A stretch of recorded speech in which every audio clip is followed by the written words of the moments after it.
So the videographer said it's okay. So everyone, so good afternoon, dear friends, partners, friends, and I'm very happy this morning because for multiple years, so we've been trying to introduce ketamnestic management, and myself have been doing it really in various tiers of perinatal care delivery, and I am honored this morning to kickstart this conference.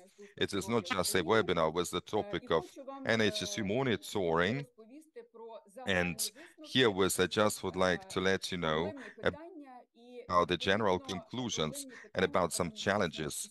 And accordingly, so the challenges that the ketamnistic monitor and case management is faced with that we found out during the process of monitoring as a main vision, mission, and ultimate goal of the NHSUs is to provide universal health coverage. So that is why we are trying to set in a system whereby any national, so irrespective of their state, condition, sex, income, will be entitled good access to high quality health service. And in 2023, nearly 37,000 newborns have gotten care in the country. So following, so pursuant to severe neonatal case, more than 1.5 billion hryvnia disbursed by the NHSU to the health providers in the framework of this package for 2024. So we have 90 providers contracted by the NHSU. It is so-called package 8, so severe neonatal case. If you want to run you through the figures, so with the follow-up comments, a big breakthrough made by the government in 2022, so during an all-round war, an all-out war. So the government has introduced so severe neonatal screening project, and over 2023, more than 147,000 neonates so being monitored so in this package, and more than 200,000 research and more than 100 million hryvnia, so paid by the government to the providers in 2024. So we have three municipal enterprises, health facilities that carry on delivering this service to the newborns. Yet there is yet another package titled Rehabilitation of the preterm babies or ill, sick babies, and so under 3-year-olds, that was supposed to finish off this big number of services around so a newly born babe. So if you want really to check the figures, 80,000 children have gotten care pursuant to this package in 2023 in 119 health facilities that the government has paid more than 150 million hryvnia. But if you want to check out how many sick children within the severe neonatal case package, 147,000 children. My kind reminder to you now, this is not a big number to quote, and if you want to check out the bus cohort last year, but we understand that in the framework of this package, and the children that were born, so within the 3 years, were supposed to get in here. So that is why within the framework of the ACE package, 50% last year of children.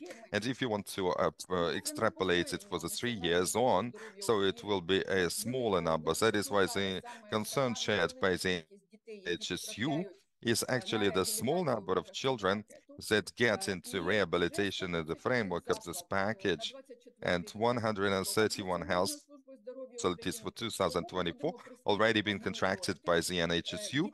That is why we'll be very scrupulous in our monitoring process of those children who've been given care in the severe neonatal case package, and we'll be able to check out their development throughout the system if they've gotten referral for rehabilitation.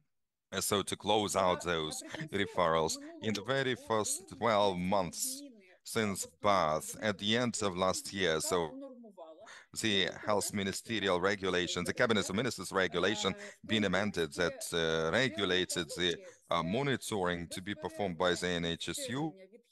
So in the framework of neonatology, it is an incessant monitoring of deviations of the performance measures by the health providers from contractual provisions, so between NHSU and them, to find out if the quality data submission is provided to e-health software by the health providers, and if there are any differences from the contractual provisions, it allows to improve the PMG by means of summary of those failures and deviations throughout the monitoring process, and it allows the health providers by means of feedback, so to pick up those deficiencies, to remove it, and to provide corrections, and potentially launch this prevention, and asking the health providers to change the behavior of the health providers of those health facilities that are not inside in the monitoring, but keep an eye on this performance. So from the side of the NHSU, and that are fully notified about those deviations that we picked up in the monitoring process. The highest performance indicators of this monitoring process is an increase of the performance of the state budget spent.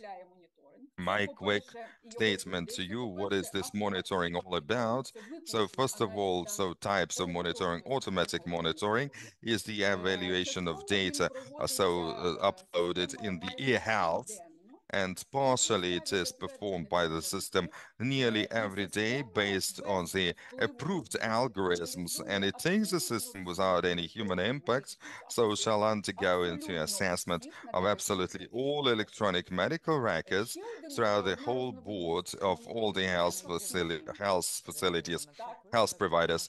Irina Yuryevna, okay, just so your slides are not flipped uh, because you're talking very, so it is very explicit, your statements that you deliver. Please carry on like that. And later on, I think the counterparts will be able to pick up this presentation for further review. If we are talking about the subjects of the monitoring, so outside the framework of neonatal facilities, first of all, the resources, the NHSU, whilst doing the monitoring of the health providers' adherence to the contractual provisions about healthcare service, so has an opportunity to do tracking about HR, equipment, infrastructure, and a large number of permissions and permissiry documents, and is enabled to do monitoring of management of all electronic records insofar as the counterfeit records and double payments is concerned, to be able to identify it, or for instance, patient's death case and untimely disengagement of electronic medical records in place, or they keep up medical records after patient's death case, and sometimes they contract as they conclude declarations following patient's death.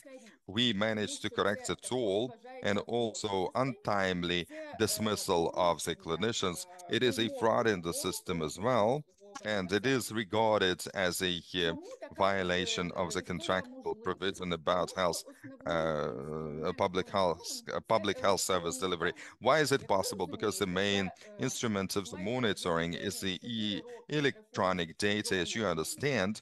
So we have the 4 years of the specialized care reform. We have a big load of electronic data, and feeding that data in the central database, and accordingly the NHSU is in full position to perform any type of assessment, so pursuant to any area whatsoever in the e-health centrally, and the only premise to ensure an actual monitoring pursuant to the Cabinet of Ministers regulation is a risk-oriented approach. What are we talking about here?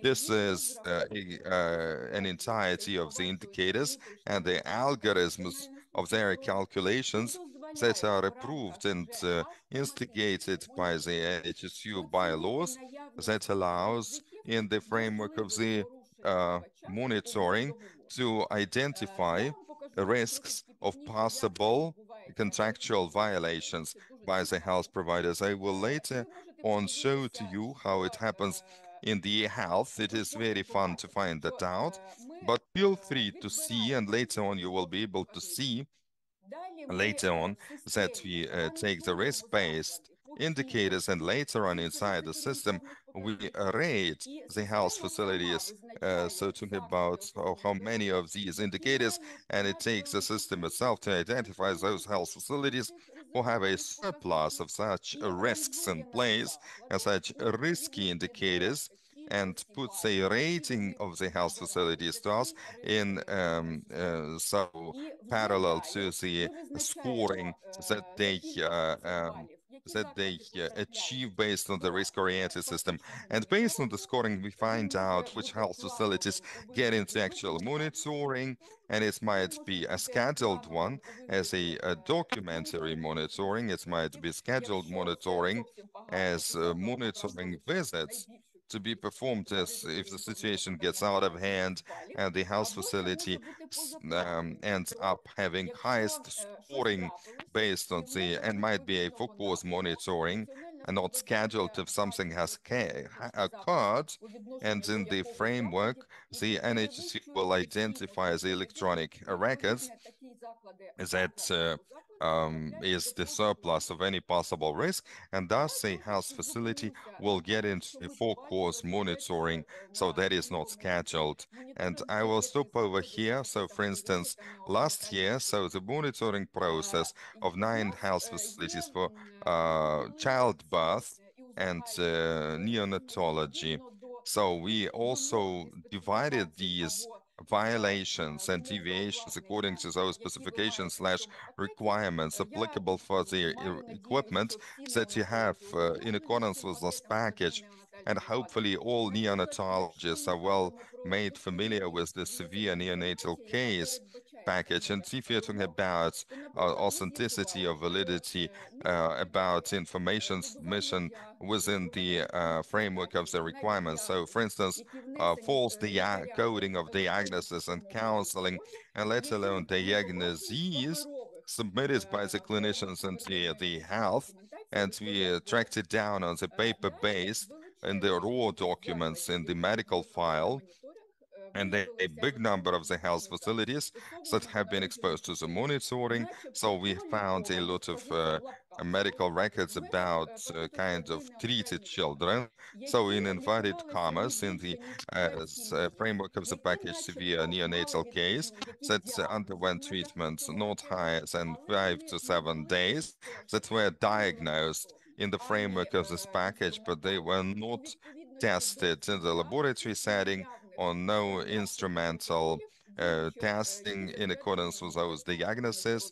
And so this, and according to the health guidelines, so approved by the health ministry. And so after 5, 7 days, these children were discharged. So with the diagnosis fit, and let alone they had not been diagnosed in accordance with the standards, and a lot of referrals. So of the children with a body mass under 530 grams. So severe neonatal case package puts a mandate on the health facility to provide care across the whole board of healthcare service delivery, and a lot of children were referred to a higher level of healthcare service delivery in the very first 3 days without neonatal pathologies. This is a breach of the contractual provision. So, baby weight manipulation, and we've displayed it to your leadership in the meetings with the health ministry, and your children that you code with the weight of so less than 530 grams, and you diagnose them accordingly, so with a gestation term, but you fail to code the intervention that should be subject to it, and you discharge them upon 7 days with a diagnosis fit or improved condition. And you understand that in the course of the 7 days, you cannot acquire enough weight, having less weight than 530, whenever it is fit for service, to discharge them nationwide. And when we had a review of medical records, we also looked into the paper-based records. They don't have substantiation of clinical diagnoses, bullet scoring, missing out, and the charts of primary resuscitation missing out, and also the files of informed consent for treatment and referral, and pain syndrome scoring cards missing out. And I just would like to make a summary of the challenges that we've come across in the maternity wards of the hospitals. They fail to follow through with the guideline of parenteral um, feeding in the scan of its prescription. So the fats content and similarly, there is a big challenge, so of the so-called oxygen therapy, let's call it like that, because a big number of maternity hospitals provide care when providing neonatal stabilization, and they take several days to do the breathing deficiency by means of oxygen stream without introduction of an early nasal CPAP, so without humidity and without heating up the mixture. And this is a violation of the Effective Health Ministerial Regulation and Uniform Guideline of Respiratory Neonatal Distress Syndrome Management. As you understand, and let alone there are some maternity wards that do not have manual respirators in the maternity, in the childbirth wards. If you're talking about discrepancies with the equipment, this is a big challenge. So, for instance, we've seen the maternity hospitals that had additional coefficient increment for neonatal transfer, not having an ambulance car, vehicle of the appropriate outfit, and its compliance with the Ukrainian state standards. So the car hasn't been fitted out to comply with the requirements, and the health facilities tried to convince us that the incubator and transfer to allow neonates transfer from maternity ward into intensive care unit can be used easily.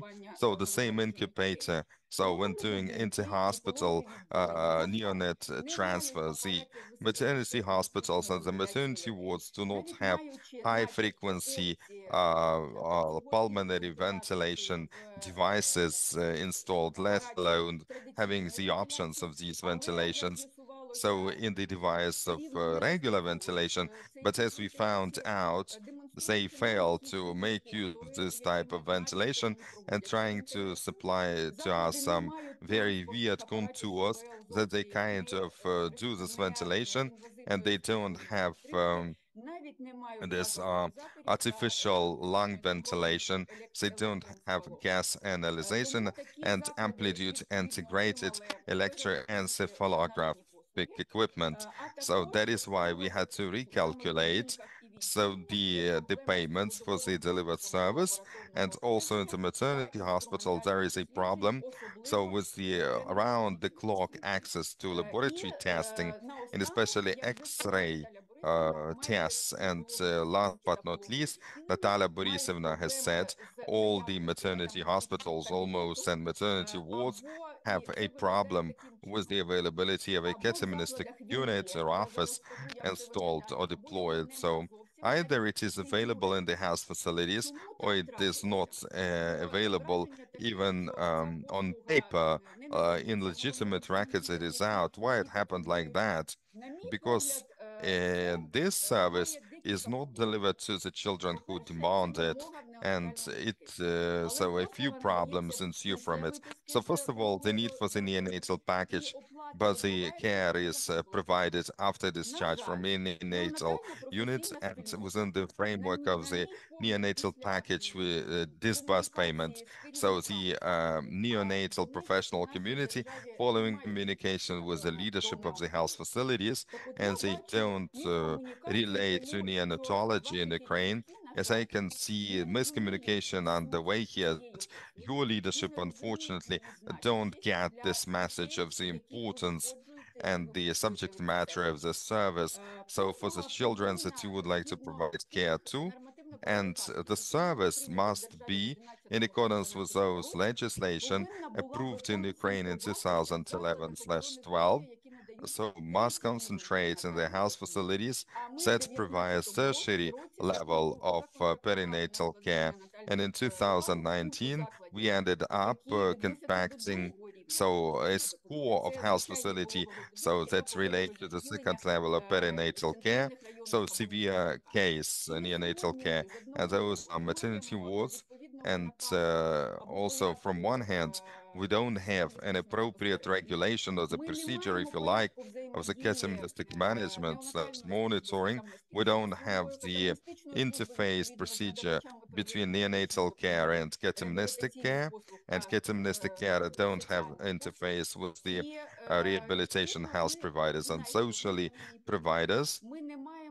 And accordingly, and most importantly, we don't have the toolkits available to evaluate so children's development, and neither do we understand the requirements applicable for the staff and which list of equipment must be deployed in that type of unit. That is why we split out the providers into the two types. So the first one, where we've seen a sheer absence of catamonistic unit slash office, and neonatologists do not identify risk groups. So when doing children's discharge from health facility, and formally they refer the newly borns into this into a different general pediatric hospital. They don't have feedback whether those children manage really to get down to the catamonistic so monitors or not. And the second type of providers, they kind of have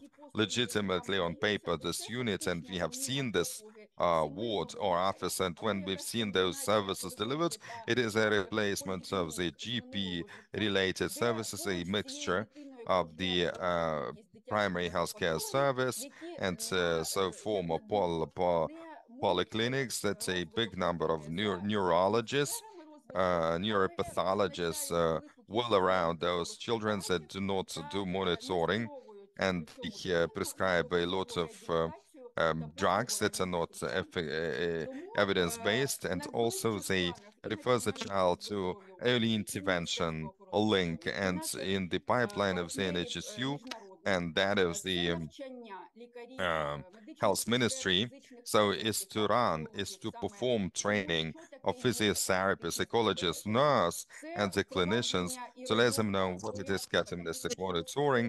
It was an introduction of the procedure of catamonistic management and a technical assistance of our international counterparts, and so far as really getting hold of the instruments for the children's development. So after discharge and implementation of communication strategy for neonatologists, GPs, and the families who suffered preterm babies.